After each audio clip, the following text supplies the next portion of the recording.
Thailand बहुत जोर लगा रही है इस वक्त वापस फॉरेन टूरिस्ट को कंट्री में अट्रैक्ट करने के लिए bye launching big campaigns, schemes, strategies, policies, जो भी आप कहना चाहते हैं। लेकिन इसके साथ ही साथ एक ट्विस्ट भी है कि मेरे पास एक अच्छी खबर भी है इस वीडियो के अंदर आपके लिए, जो मैं बाद में रिवील करूंगा। लेकिन मैं पूछना आपसे ये चाहता हूं, क्या आप थाईलैंड ट्रैवल करना चाहेंगे 2025 में, जबकि आपको ये पता है कि ट्रैवलिंग कॉस्ट काफी ऊपर जा चुकी है। Let's break it down. और गवर्नमेंट क्या कर रही है to reduce the rising cost and rising Thai baht. So what is Thailand doing to fight back? तो जैसे अगर आपने मेरी लास्ट वीडियो देखी हो या आगे पीछे फ्लैश कर रही होगी, तो इसमें मैंने बोला था कि इसमें जो फर्स्ट फेज के अंदर जो की मार्केट्स उसमें इंडिया का नाम नहीं है, बट फॉर्चुनेटली नाउ बाद में अनाउंसमेंट आती है कि इसमें इंडिया को भी डाल दिया है। तो की मार्केट्स के अंदर जो है इनकी जो पहली 7 की मार्केट्स होंगी उसमें चाइना है, जापान है, Korea, India, Saudi Arabia and UAE.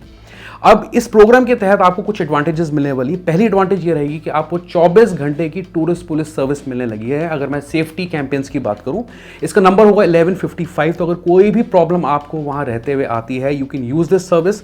ये 8 लैंग्वेजेस में होगी, मल्टी लैंग्वेज फैसिलिटी आपको मिलने जा रही है। दूसरा है एआई सेफ्टी जोन्स। तो क्या होता है कि जैसे अगर कोई कभी किसी ने पास्ट में क्राइम किया हो थाईलैंड में, या वो डिपोर्ट हुआ हो या उसका अरेस्ट हुआ हो, तो यूजुअली पुलिस क्या करती है, आपके सारे फेशियल प्रिंट्स वगैरह, आपकी आइरिस स्कैनिंग कर लेती है, आपके फिंगरप्रिंट्स लेती है, आपकी फोटो ले लेती है, पासपोर्ट नंबर ले लेती है, आपका सारी डिटेल्स होती है उनके पास। तो अब वो आर्टिफिशियल इंटेलिजेंस की टेक्नोलॉजी को यूज करके एक सेंट्रलाइज डेटाबेस इन्होंने बना दिया है, जिससे कि यानी कि अगर कोई भी बंदा दोबारा री एंटर करता है वो इजीली रिकॉग्नाइज किया जा सकता है by referring to that database, AI database. ठीक है।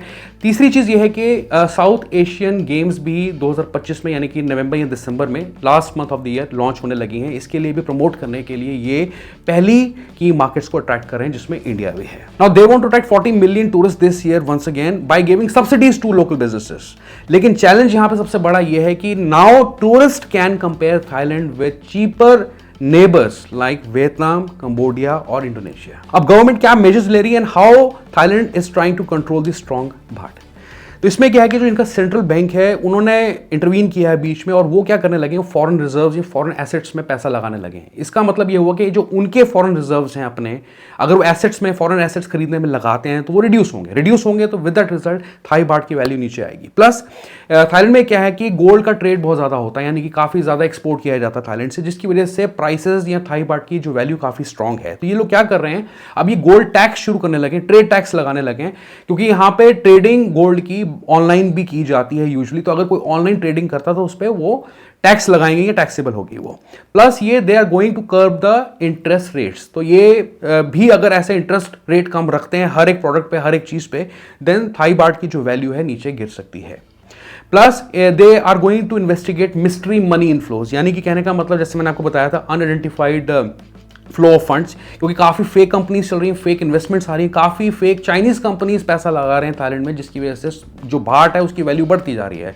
तो ऐसे अकाउंट्स या ऐसे बिजनेसेस आगे फ्यूचर में स्क्रूटनी में आएंगे। अब ये सारी बातें तो ठीक है, लेकिन मेरा सबसे बड़ा सवाल ये है कि जहां आप फॉरेन रिजर्व्स को कम करने की बात कर रहे हो, then why do you want to start with 300 Thai baht tourism tax? एक तरफ आप रेवेन्यू जनरेट करो, दूसरी तरफ आप रेवेन्यू जनरेट करके लोगों को आगे बांट रहे हो in the form of subsidies, जो कि लिमिटेड टाइम पीरियड के लिए। तो ऐसी स्कीम्स को निकालने का क्या कंसर्न है? Are you really concerned with reducing the value of rising Thai baht, या आप इसे अच्छा समझते हैं? पर हाँ, इसका बेनिफिट जो है आपको मिल सकता है बीइंग एन इंडियन टूरिस्ट की, आपको स्पेशल पैकेजेस मिल सकते हैं, क्योंकि अब टॉप की मार्केट्स में से इंडिया आता है। स्पेशल पैकेजेस, डिस्काउंट या बेटर फ्लाइट की डील्स आपको मिल सकते हैं इंडिया से, अगर आप 2025 या 26 में खासकर ट्रैवल करते हैं।